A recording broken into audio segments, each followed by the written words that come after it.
In this series, we'll be looking at the techniques and tools you can use to develop your own creative voice within the medium of cinematography, by improving the way you light, both realistically and stylistically. This is Lighting for Cinema, A to Z.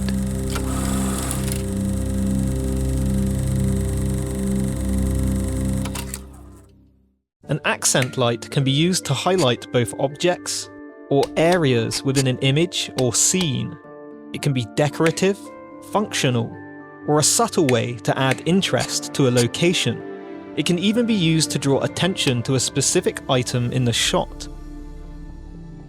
In the kitchen, we didn't originally have these tube lights under the cupboards you see in the final shot. We placed them there ourselves. We're using Nanlite's Pavotube 15C2, a lightweight 2-foot light tube with app control. We used command strips, attaching them to the Pavotube's mounting clips. As the tubes only weigh 850 grams, these can be held in place in areas you might not usually be able to position a heavier light. Turned on. Our tubes are actually providing two things to our image. Practical light, which is a light source visible within a scene, and accent light, which is helping to highlight the back walls. Both of these elements are going to help us in bringing the image together. Next, we've grabbed a Pavotube 30C2, the 15C2's bigger 4-foot brother, and attached a grid which helps to control light spill from the tube. Attached above our scene,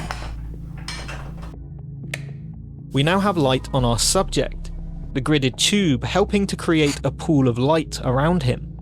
With just the practical tubes in view, our audience has an intuitive indication of where this pool of light might be coming from.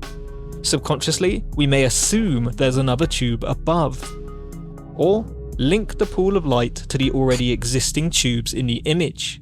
This is the benefit to practical lighting. The accent light we've created on the walls aids our image further. If we add a few more lights to raise the shadows a little, you can see how the accent highlights are keeping these back walls from getting too flat, maintaining contrast and helping our image to feel more three-dimensional. This added ambience was created with a second Pavotube 30C2, simply taped to a kitchen counter off-frame, and bounced from the tabletop, cupboards, and objects on this side of the room. And the walls were subtly lit with a Nanlite Mixpanel 150 in soft mode, creating an indirect bounce light from the white walls in our location. Removing both practical and accent light from the image gives us a more claustrophobic feeling. It's no longer just a moody kitchen scene, but something that feels more uncomfortable and boxed in. Adding them back in creates more contrast and dimensionality, maintaining the darker mood, but in a way that feels more realistic. Outside of cinema, we usually find accent lights as decorative or functional fittings. And there's no reason why we can't use the accent light as a functional tool within cinema also. Here we have an accent on the shed in the background, set to a warmer colour temperature than the cool evening skylight. This was created with a Nanlite Forza 60C and a small C-clamp. Since the little 60C is small and pretty lightweight, we simply clamped it onto the edge of the shed roof, allowing it to highlight the front of the shed from above, like a functional accent light would work in reality. But if we turn our accent off, we now technically have a better image. Our subject stands out more, as he's not competing with the exposure of the accent light.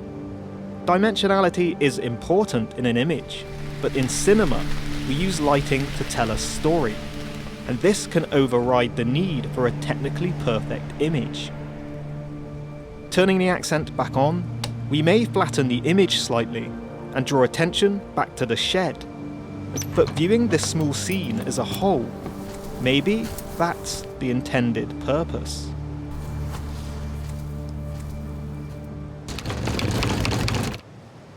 If you'd like to learn more about recreating daylight, check out my course over on shopmoment.com, which teaches you about the way daylight works naturally in terms of both quality and colour, demonstrating how simply having the knowledge of these qualities will allow you to translate them into an image lit with intention. In part 2, we'll be looking at more lighting motivation with accent light, and we'll also be implementing accent light more subtly to highlight important objects in a scene.